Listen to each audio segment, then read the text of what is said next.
Back with a bake-off start on this morning at 10, and Loose Women have a lunchtime chat with Nikki Campbell at 12:30.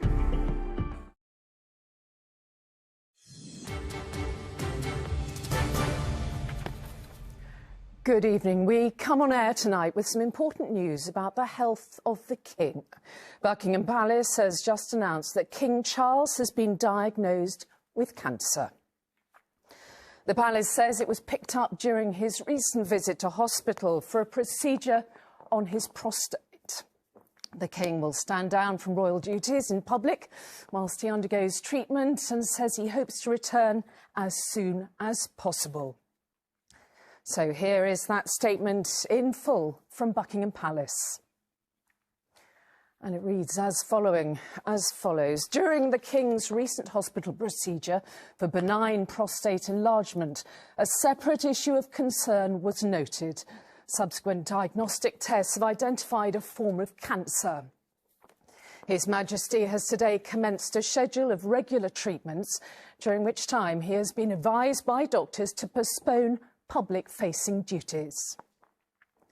Throughout this period, His Majesty will continue to undertake state business and official paperwork as usual.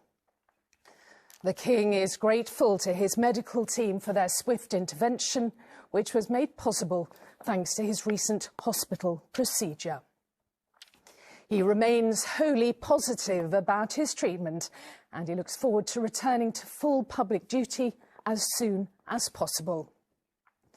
His Majesty has chosen to share his diagnosis to prevent speculation and in the hope that it may assist public understanding for all of those around the world who are affected by cancer. OK, so that is a statement from Buckingham Palace. Our correspondent Rachel Younger is there for us now. And Rachel, this news just released in the last few minutes. What more do you know? Yes, that's right. And of course, it is so shocking, isn't it? Not least because it was only in the past week that the King emerged from treatment at the London clinic, where he had been looked after, having had an enlarged prostate. We were told by the Queen just last week that he was recovering well. And indeed, at that point, that was exactly what was happening, because the palace are making it clear this is not prostate cancer. They are not going to give us any further details about his condition aside to say that. But they have made it clear that the King has been really encouraged by the support he has received over the past couple of weeks since he was first ill, encouraged too by how many men who were affected by that same condition had gone to the NHS's website to find out more. And we understand that as a patron of a number of cancer charities, he felt it was important to share this news too.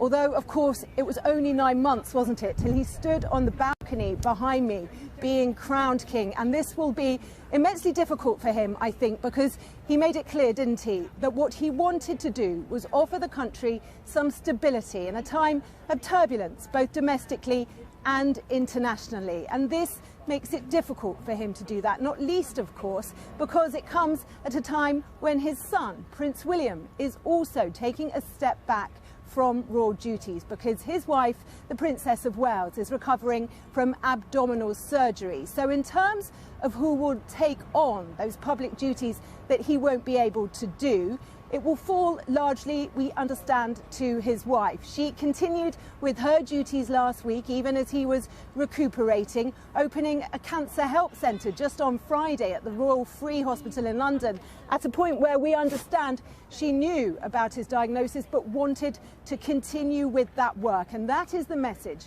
coming from the palace tonight, that they will continue with as many duties as possible. Despite her wish to be by her husband's side, the Queen will continue with all of her royal duties, is our understanding at the moment. And the King himself, despite the need to be treated, and he has come back to London, we understand, from Sandringham, where he spent the weekend, so he can receive some outpatient treatment so that can begin.